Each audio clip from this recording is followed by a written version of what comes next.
కోరుతూ ప్రకృతికి కూడా కరుణించి వర్షం పడతా ఉంది. ముందుగా నరసన్న పాట పాడే ముందు బార్చి శేఖర్ గారు గీతా కార్పొరేషన్ చైర్మన్ తరఫున అందరూ స్వాగతం చెప్పాల్సిందిగా కోరుతా ఉన్నాను.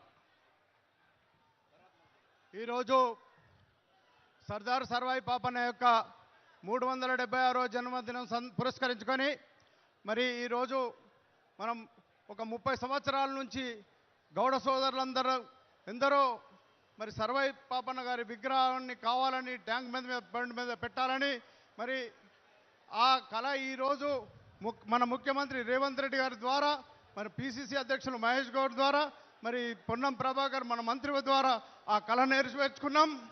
దయచేసి మరి వారికి మనమంతా కృతజ్ఞతగా గౌడ సోదరులు ఉండాలి. ఎప్పటికీ ఈరోజే కాదు, మనం రాబోయే రోజుల్లో కూడా మనకిచ్చినటువంటి అవకాశానికి ముఖ్యమంత్రికి మన గౌడ సోదరులు ఎప్పటికీ రుణపడి ఉంటారనే మాట ఈ సందర్భంగా తెలియజేసుకుంటా ఉన్నాం. అదేవిధంగా అందరూ కొన్ని రోజుల్లోనే ఇంతమంది వచ్చినందుకు మీ అందరికీ పేరు పేరున నమస్సుమంజలు తెలియజేసుకుంటా ఉన్నాను.